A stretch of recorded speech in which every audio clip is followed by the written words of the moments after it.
My name is Emily Lancaster. And yes, I'm the one who changed the locks, canceled the Wi-Fi, and watched from the front porch while my stepmother Patricia and half-sister Jessica pitched a borrowed tent in my backyard, right where I used to plant daffodils. That was after they stole my bedroom, my money, and treated me like a tenant with no rights. Where are you watching from? Drop your city or country in the comments below and tell me, what would you have done in my place? It started on a rainy Tuesday evening in our Connecticut home, the kind of damp, cold chill that never fully leaves the baseboards. I'd just come in from work, coat soaked, shoes squelching against the hardwood floor. I'd been looking forward to a hot shower and curling up in my room with a novel and a mug of peppermint tea. But instead, I walked into a living room full of soft betrayal disguised as family discussion. Patricia, my father's second wife, sat cross-legged on the couch with a folded blanket on her lap, an air of gentle authority in her voice. Jessica needs a real bed while she heals, she said, smoothing the hem of her cardigan like it pained her to be so noble. And Emily, sweetheart, she'll need your room. Jessica, my younger half-sister by 10 years, was propped up on a decorative pillow with her ankle wrapped in a brace, a smirk dancing behind her eyes. It's only temporary, she added, already eyeing the hallway like she owned it. I stared at them. My room, my father, seated in his favorite recliner, didn't look up from the sports highlights playing low on the television. Just sleep on the floor for a bit, you know, make it work. I blinked. But I live here, my name's on the mortgage. I've paid into this house since the first inspection. No one responded directly. Instead, Patricia gave me that performative sigh she'd perfected over the years, the one that said I was being difficult. And Jessica, eyes twinkling with self-satisfaction, stood up, yes, stood up, fully weight-bearing, and said with a wink, "Thanks, sis. I'll take great care of it." I followed the procession down the hall like a forgotten guest in my own life. Jessica flung open my door, took one exaggerated whiff of the lavender diffuser I kept on my nightstand, and flopped dramatically onto my comforter. She exhaled. Finally, a real mattress. My back's been killing me. I couldn't even answer. I just stood there, rooted in disbelief. The injustice wasn't just that they wanted my space, it was the casualness of it, like they hadn't even considered that I might object, like I didn't exist. But where am I supposed to sleep?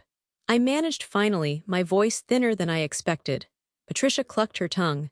There's the hallway couch, or the rug in the study. Jessica really needs rest right now, she's healing. Healing from what? I asked flatly, glancing down at Jessica's perfectly functioning legs. Jessica fluttered her lashes. You know, exhaustion and the sprain.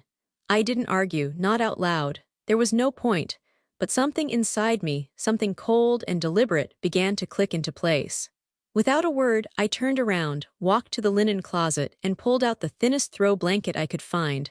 I dragged it across the floor like a ghost. No one followed me. No one asked if I was okay. I curled up on the stiff hallway couch, back aching, the old upholstery scratching my neck.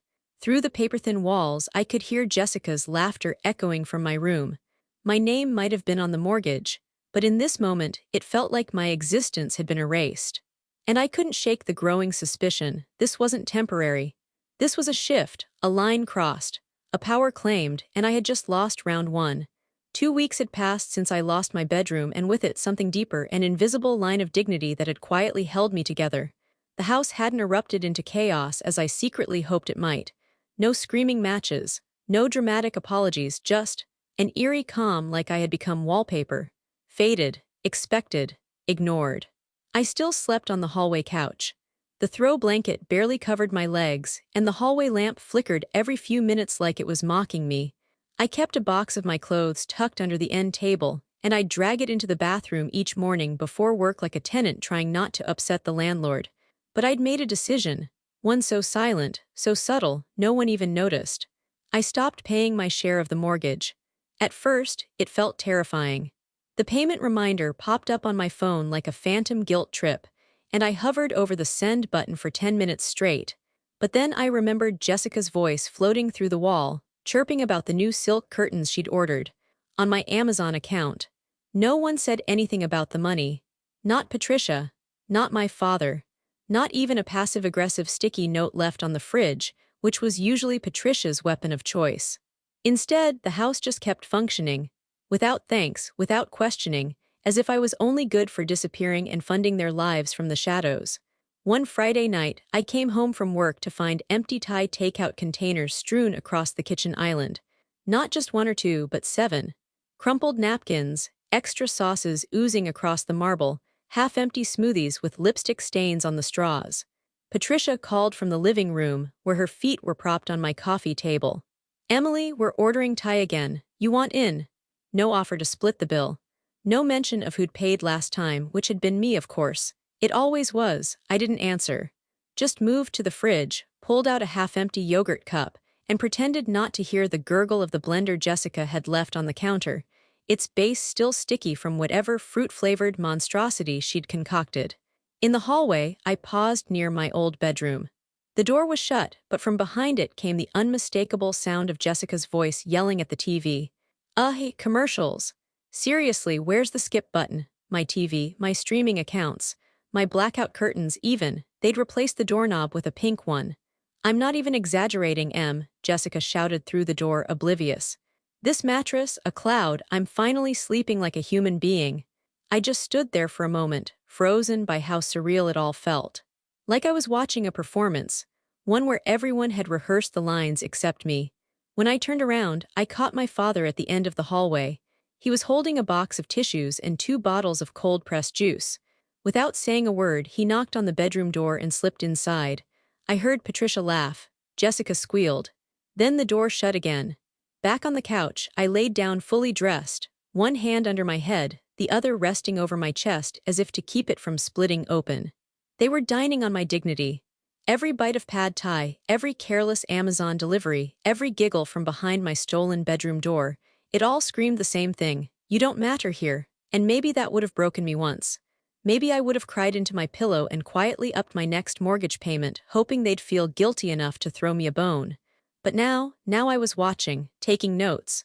My protest was quiet, but it was a protest all the same. Let them eat. Let them plug in their new ring light and order their dumb matching bathrobes. But the bills under my name had stopped. And soon, they'd notice what it felt like when I truly disappeared. It was a quiet Sunday morning when I saw it happen, the moment they tried to erase me like I'd never existed. I was in the kitchen, slowly stirring powdered creamer into my lukewarm coffee, when Jessica padded out of her bedroom in fuzzy slippers and a lemon-yellow robe that was definitely mine. She was humming. Humming like she was starring in some pastel-filtered influencer morning routine. She moved with the confidence of someone completely secure in their territory. Her sprained ankle, once such a dramatic ordeal, had apparently healed to the point of ballet twirls across the kitchen tile. She chirped, "I'm finally putting up those curtains today, you know, the floral ones I showed you." She didn't wait for a response, just grabbed a hammer from the drawer like she owned it. I didn't answer. Just nodded and took a sip of coffee so bitter it made my throat burn. Jessica turned and walked back down the hallway, swinging the hammer like a baton. I could hear the thud of her steps, the creak of the floorboards outside my former room, then the unmistakable sound of metal striking plaster. She was nailing things into my walls. It shouldn't have surprised me, but it did. Maybe some small, desperate part of me thought they'd treat my things with caution, as if I might still reclaim them. But no. They were settling in, claiming. I drifted down the hallway slowly, not quite sure what I intended to do. Confront her, demand she stop, or just witness it. The bedroom door was open. Jessica stood on my desk chair, one knee balanced precariously, tongue poking from the side of her mouth as she drove another nail into the drywall. The floral curtains, bright pink and green, loud and clashing, fluttered like flags of conquest. There, she sighed, stepping back to admire her work. It finally feels like mine. Something in my chest stung. Behind me, a voice cut through the air like scissors. "Patricia." Leaning casually against the hallway wall with a mug in her hand, she said through a smirk, "Honestly, Em was never really home much anyway." Jessica laughed from inside the room, not cruelly, just carelessly. The sound stuck to the air like syrup, and I stood there, frozen, like a ghost watching people redecorate the house they died in. Neither of them looked at me. Neither of them needed to. I wasn't a threat. I wasn't even an audience. I was just background. It was the first time I truly understood what was happening. They weren't just borrowing space. They were erasing me, not out of hatred, not even out of intentional cruelty, but out of that awful, casual kind of entitlement, the kind where they didn't even have to ask anymore. The kind where your presence is so easily dismissed it becomes an afterthought. I backed away slowly, heart thudding. In the kitchen, my coffee sat abandoned. The sink was full of dishes. My father's coat hung over the back of the chair I used to sit in for breakfast. The family calendar on the fridge had Jessica's dentist appointment circled in red. Mine, my annual physical, had been scratched out with blue ink. I walked outside. It was cloudy.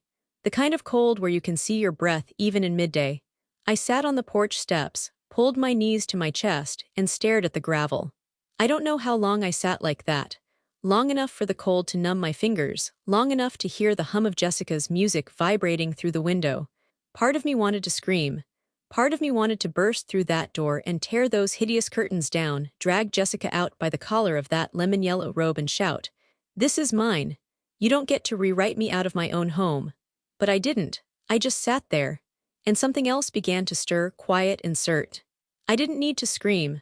I didn't need to throw things, because I wasn't going to be erased. I was going to be remembered.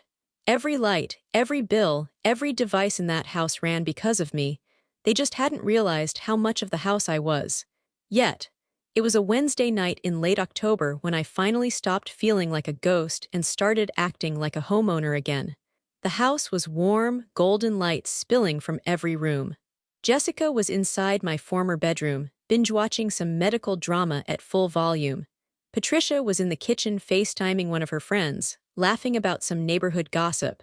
My father's truck was in the driveway. They were comfortable, too comfortable. I stood in the hallway for a moment, listening to the layered sounds of my own erasure.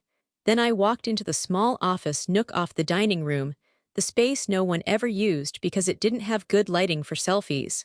I opened my laptop. Quietly, efficiently. First, I transferred my savings into a private account under a different bank, one they didn't know about. I watched the confirmation email come through and felt something settle in my chest.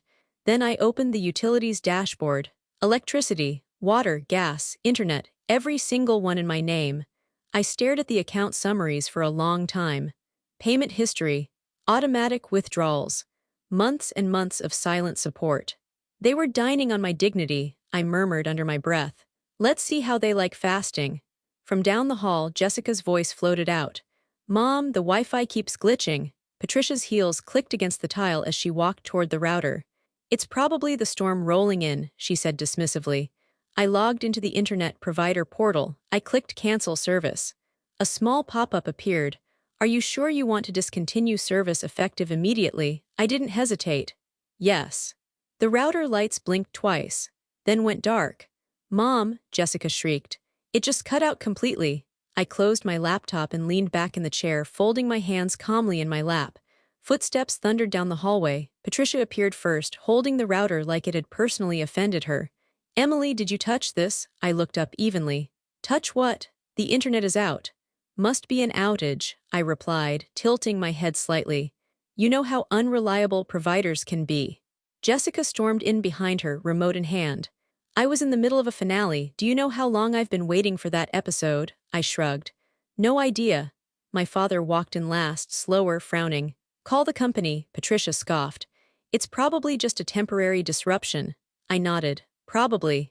They stood there, waiting for me to do something, to fix it, to take charge like I always did. I didn't move. Jessica crossed her arms. Can you at least hotspot your phone?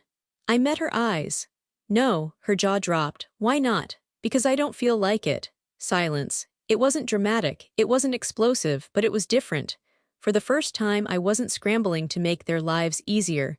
They left the office in a flurry of irritation. Jessica muttering, Patricia sighing theatrically, my father shaking his head like I was being unreasonable. I waited until the house quieted again. Then I opened my laptop once more. Gas scheduled for cancellation at the end of the billing cycle. Water same. Electric switched off autopay, no dramatic emails, no announcement, just quiet efficiency. Before bed, I walked past my former bedroom. Jessica had lit 3 vanilla candles, the floral curtains glowing in the soft light. She was scrolling on her phone, bored. She called lazily, text me when the Wi-Fi's back. I smiled faintly. Sure. I went back to the hallway couch that night, but I didn't feel small. The blanket still scratched my neck. The lamp still flickered. But this time my heart wasn't pounding with humiliation. It was steady, measured, strategic. They thought I was fading. They didn't realize I was withdrawing. And soon, they would understand exactly what it meant to erase the person holding everything together. Because when the lights go out in a house like this, it's not the darkness that scares you. It's realizing who was keeping them on in the first place. It was early November when the house finally started noticing the silence I'd left behind. The days had grown colder, Connecticut wind creeping through the window seams, and our furnace, which normally hummed to life at the first hint of chill, stayed stubbornly quiet. I sat at the kitchen table, wrapped in a sweater, sipping coffee from a chipped mug. No one had spoken to me that morning. Jessica had shuffled out of the bedroom, my bedroom in wool socks and a pout, mumbling something about the bathroom light flickering. Patricia had slammed a cabinet or two, likely because the electric kettle had stopped working. Then it happened. From upstairs a voice echoed down the hall. "Patricia," my father's gruff tone rang out in disbelief. "There's no hot water." Silence. Then, "Emily," I didn't flinch. Just calmly stirred my coffee. Footsteps pounded down the stairs. My father appeared in a towel, skin still damp, hair dripping onto the floorboards. "You forget to pay the water bill or something," he barked. I took a slow sip. "No," his brow furrowed. "Then why's the shower ice cold?" "I stopped paying 2 months ago." His mouth opened, closed, like a fish gasping for logic in a tank of chaos. "You what?" I set my mug down with care. "I stopped paying the bills in my name 2 months ago." The room went still. Behind him, Patricia stood frozen at the foot of the stairs, hair in a roller, one hand clutching her morning tea like it might offer answers. Jessica appeared too, hugging herself with both arms. "Wait, what do you mean you stopped?" "I canceled the utilities," I said simply. "Gas, electric, water. Internet already went last week." Jessica's jaw dropped. "You can't just do that," I raised an eyebrow. "Why not?"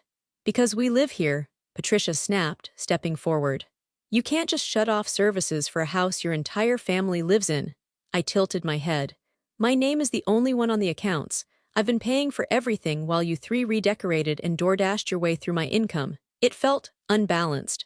"You didn't even warn us," Jessica muttered, arms crossed. "That's petty." "No," I replied, rising to my feet, calm as winter air. "What's petty is replacing my curtains, repainting my walls, and acting like I'm the guest in my own house." My father's voice dropped to a warning growl. "Emily, this isn't the way to handle things." "No," I said softly.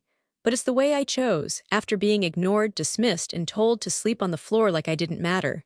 He opened his mouth, ready to launch into one of his monologues about duty and family, but the thermostat clicked loudly behind us. No heat. The reality began to settle in. Patricia wrapped her robe tighter. Jessica rubbed her arms. And me, I poured another cup of coffee. They started to scramble after that. Checking the breaker box. Googling emergency furnace resets. Patricia even tried calling the utility companies but couldn't get past the verification prompts. My name, my accounts, my silence. That night, I heard the unmistakable sound of a hairdryer running in Jessica's room, likely her last defense against the dropping temperature.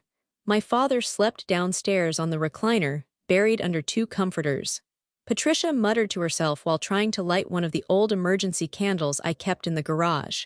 No one asked me to fix it. No one thanked me for the years I had, and I didn't offer.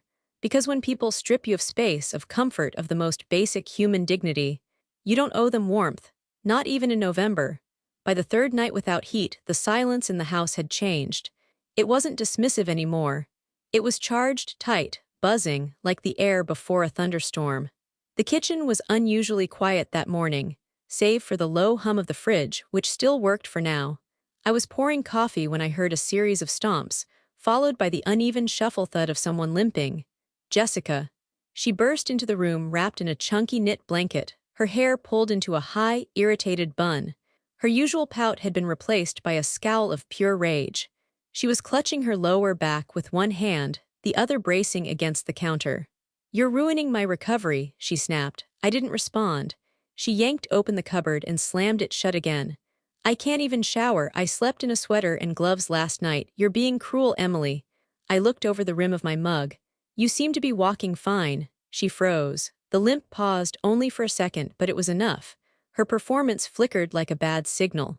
"My back is tense from the cold," she muttered. I'm not supposed to be in stress right now. Doctor said warmth is essential. You're sabotaging my healing.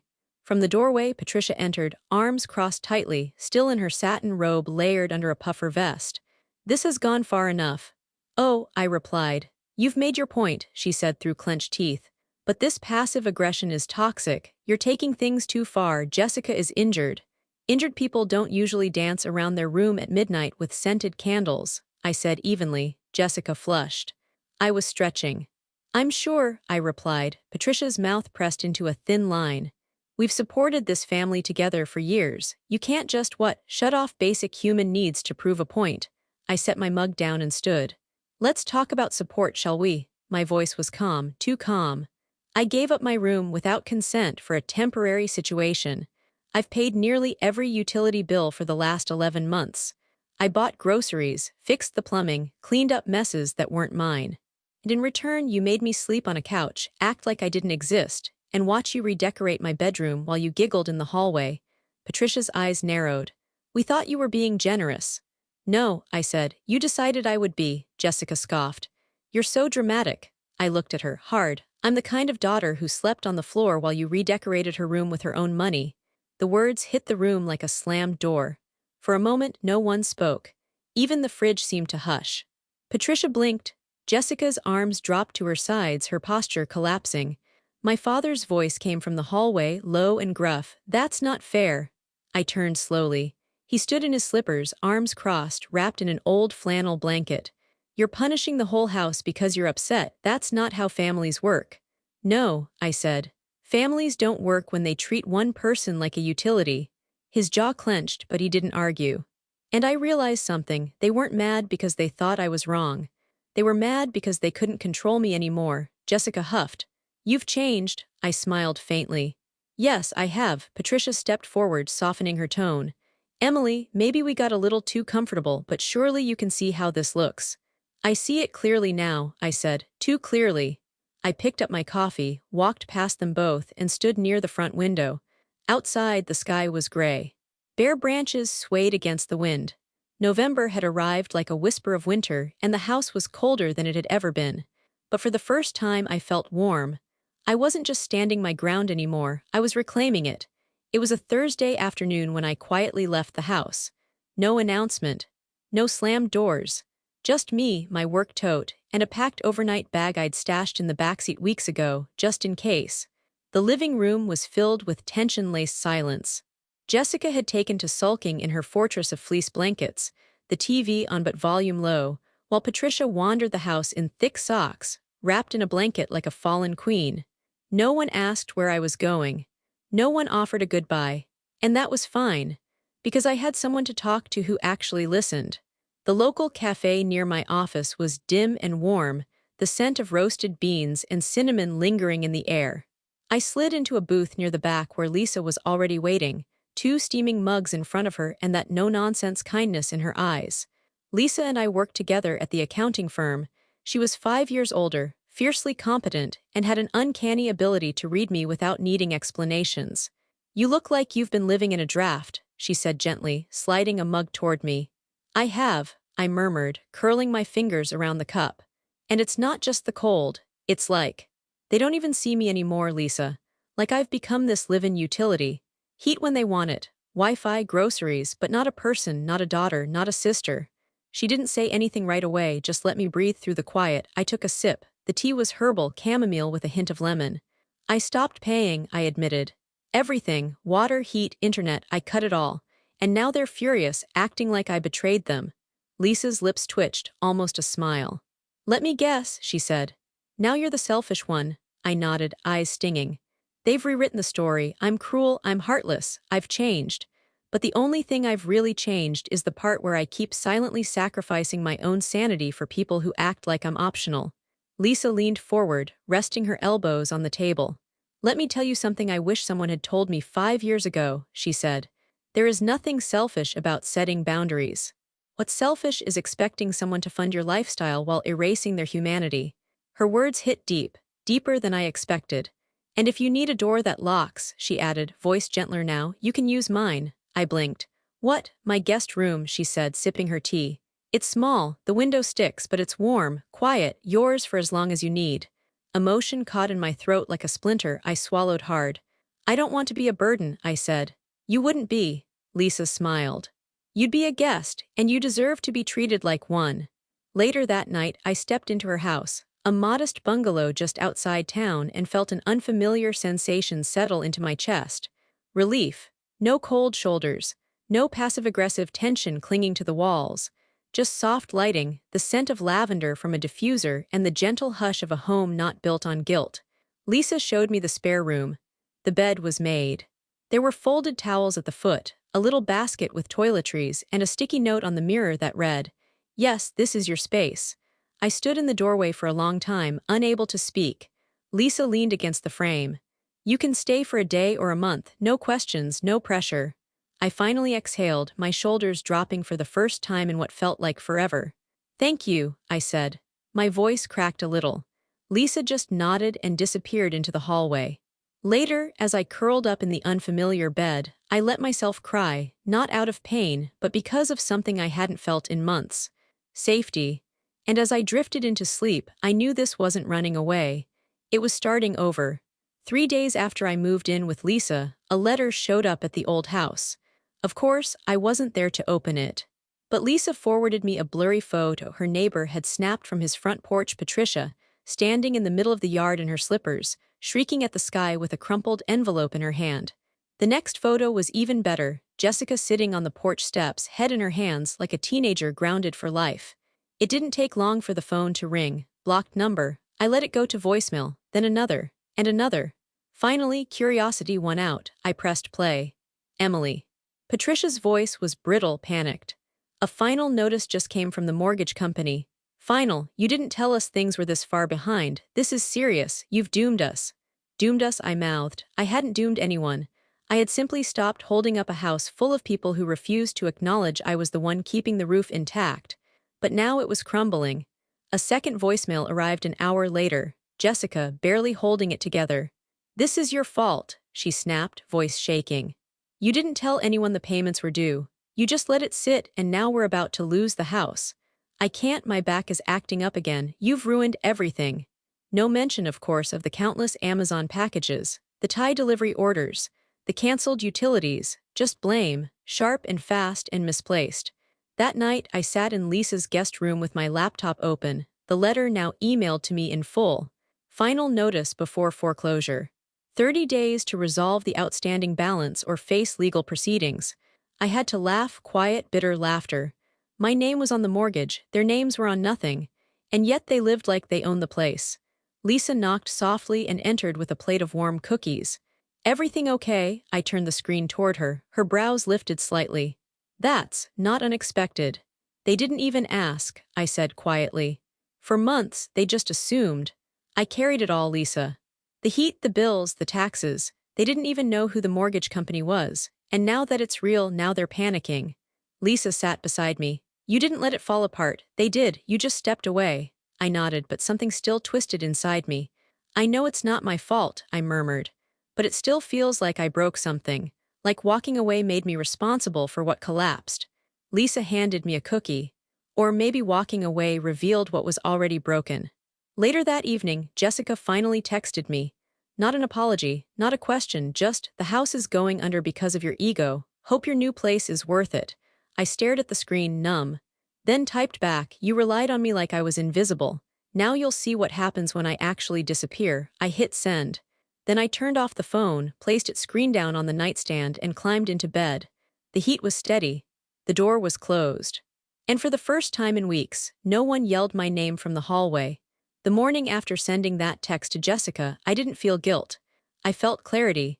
They were scrambling now, not because I was cruel, but because they had never considered that I might remove myself entirely, that I might stop carrying them. And they weren't ready for the weight of their own lives. Lisa slid a folder across the breakfast table before I even sat down. "Real estate attorney," she said, sipping her coffee. "Friend of mine, good with weird family co-ownership messes." I blinked at the manila envelope. "I haven't even told her everything yet." "You didn't have to," Lisa replied. "I saw enough, and you're not going back there to ask for what's already yours, you're reclaiming it." Later that week, I sat in a quiet office downtown, across from a lawyer named Dana Shaw. She was direct, in her late 40s, with short curls and a navy pantsuit that made her look like she'd never once lost a case. "You're listed as the sole mortgage holder," Dana confirmed, scanning my paperwork. "Utilities, down payment, even insurance, everything in your name." "Correct," I said. "They've never paid toward it, not a dime." Dana raised an eyebrow. "You've been covering this house solo for nearly 4 years." "Yeah, at first it was just my dad. Then he married Patricia and she moved in. Then Jessica after her sprain." I did the air quotes. "It was supposed to be temporary." "Always is," Dana murmured, flipping another page. "Now this clause right here," she tapped the deed I'd brought from my personal records, "is your golden ticket." I leaned in. "It's an occupancy clause from the original loan you took. See, states that primary residency must be maintained by the mortgage holder. If other adults reside without contributing, and if the mortgage holder vacates for longer than 30 days, the property may be subject to review or full reallocation of occupancy rights at the holder's discretion." I stared. "English, please," she smiled. "It means you have legal standing to remove them. Quietly, formally, and permanently. No eviction court needed. Just serve notice and file ownership enforcement. You'll have to change the locks again, file with the local property board," and she slid over a new form. "Sign this to begin proceedings." My hand hovered over the pen. It felt too easy. But then I remembered Jessica flinging open my closet door like she owned it. I remembered Patricia laughing in the hallway while my belongings sat in boxes by the couch. I remembered sleeping next to the laundry hamper while my room became a Pinterest project. I signed. By Friday, I had reactivated my utilities but in a new account. Not one they could access. Not one they'd even know existed yet. The furnace would kick on the day I moved back in. The water, too. The internet would wait. I changed the locks again and had the legal notice delivered in a bright blue envelope taped to the inside of the front door. They had 7 days to vacate. I never showed up to serve it. I didn't have to. Instead, I waited at Lisa's. I packed the rest of my belongings into boxes she helped me carry. I labeled every folder, double-checked every document. "This is really happening," I said one night, standing in the middle of her living room with a plastic tub of winter clothes in my arms. Lisa nodded. "You're not just taking your space back, Em, you're taking your power back." The last night before I returned, I lay awake in the guest bed staring at the ceiling. Not with dread, but with calm certainty. There would be no reunion. No reconciliation. This wasn't a homecoming. It was a reclaiming. I returned home on a Tuesday morning just after sunrise when the neighborhood was still quiet and cold. The air bit at my cheeks as I stepped out of Lisa's car with a ring of new keys in my coat pocket. She didn't ask if I wanted company. She just offered me a thermos of coffee, gave my arm a squeeze, and said, "Take back what's yours." The front yard looked exactly as I'd left it except for the tent. A faded green pop-up tent had been pitched in the backyard, right next to the shed where we used to keep holiday decorations. A few blankets spilled out of the flap, and a pair of sneakers lay beside it, damp with morning frost. I paused at the gate, heart thudding. Patricia and Jessica were outside, crouched near a little camp stove. Patricia looked like she hadn't slept in days. Her hair was frizzy, her once polished nails chipped.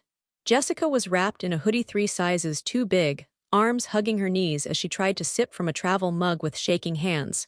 Neither of them noticed me at first, but Mr. Palmer did. He was the kind neighbor from 2 houses over, retired, always sweeping his walkway like he was expecting royalty. He glanced over his fence, saw me with the keys in hand, and gave the faintest nod. "Is it true?" he asked, voice low. I met his eyes. "Yes," I said simply. I stopped being invisible. He didn't smile, just tipped his chin like he approved. I stepped onto the porch. The locks clicked open smoothly. Inside, the house was still. Cold, quiet, like it had been holding its breath, waiting for me. Boxes sat untouched in the hallway, mine, right where I left them months ago. I carried the first one into the office and began unpacking. My books, my planner, my collection of candles that still smelled faintly of eucalyptus and honey. The space came back to life with each item. Out the window, I could see them, Patricia and Jessica, huddled together in the backyard, glancing toward the house every few minutes. By midday, the news had spread. Mrs. Chen from next door paused mid-dog walk to whisper with her husband. The teenager across the street leaned on his bike handlebars, watching like it was reality TV. A UPS driver even slowed down as he passed, eyes darting between the women in the yard and me through the window. But I didn't hide. I lit a candle in my former office, my office again, and opened a book. Patricia knocked on the back door once, just once. I didn't answer. Instead, I turned the thermostat up 2 degrees and let the warmth hum back through the vents. Inside, the house belonged to me again. Outside, the lawn belonged to them. Let them explain it. Let them sit in the cold and try to spin a new story for the neighbors. Let them pretend they hadn't fed off me for months and sneered when I finally stepped away. I didn't need revenge. The truth was loud enough, and visible from every fence. It was a Sunday afternoon, 3 months after I'd reclaimed the house when the knock came. 3 soft raps on the front door, timid, almost rehearsed. I had just finished stacking the last of my books in color-coded shelves, the sun casting lazy golden stripes across the office floor. The house smelled like sandalwood and quiet. I knew it was them before I even stood up. I didn't rush. I didn't fix my hair or smooth my sweater. I just walked to the front door and opened it. There they were. Patricia and Jessica stood side by side, holding a paper bag of takeout between them like a peace offering. The scent of garlic and soy sauce floated between us, cheap food to mask expensive damage. Jessica gave a hopeful smile, but it didn't reach her eyes. Patricia looked tired, like life had wrung her out and left her on the porch to dry. "Hi, Emily," Patricia began, voice syrupy and cautious. "We brought dinner from that place you used to love on Main." I didn't respond, just leaned against the doorframe, one hand on the knob. Jessica jumped in, her voice thin and cracking around the edges. "We thought maybe we could talk, just, clear the air. Maybe come inside for a bit." She looked up at me with a practiced tilt of her head. A performance, softened features, that tone she used when asking for rides in high school. As if none of this had happened. As if I owed her softness for showing up with rice noodles. I looked at the bag, then back at them. "This house isn't about beds," I said quietly. "It's about respect." And I shut the door, softly, no slam, no theatrics, just a click. I stood there, hand still on the knob, heart thudding with something deep and final. On the other side, I heard nothing for a few seconds, then Jessica's voice, small and cracked. "I have nowhere to go." She wasn't yelling anymore. No tantrum, just that. I could have opened the door again. Said something kind. Let them in. But I didn't, because I knew exactly where I had been when I had nowhere to go. I had been sleeping on a hallway couch. I had been carrying their bills in silence. I had been invisible until they needed something. So I turned away, walked back into my house.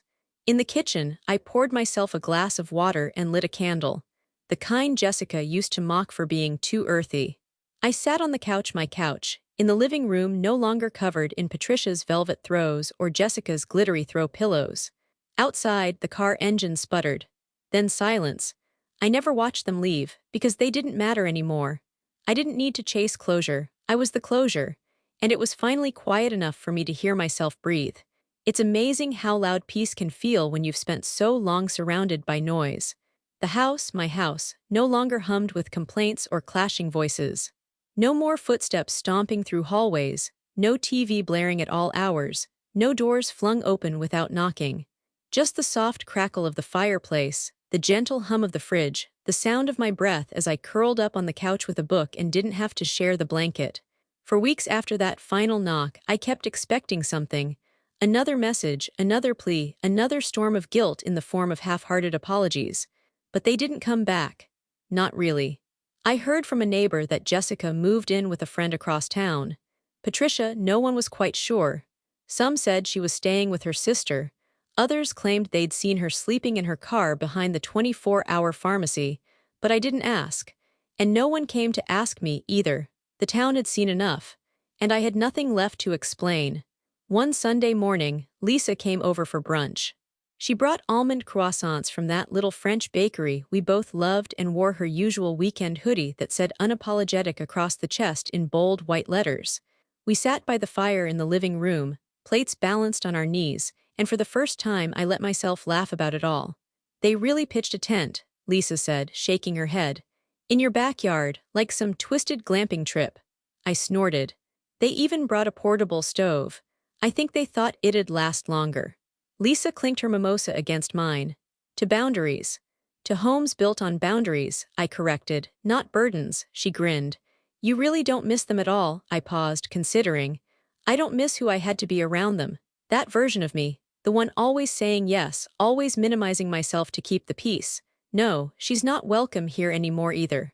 I donated most of Jessica's leftover things, what she hadn't grabbed in a rush.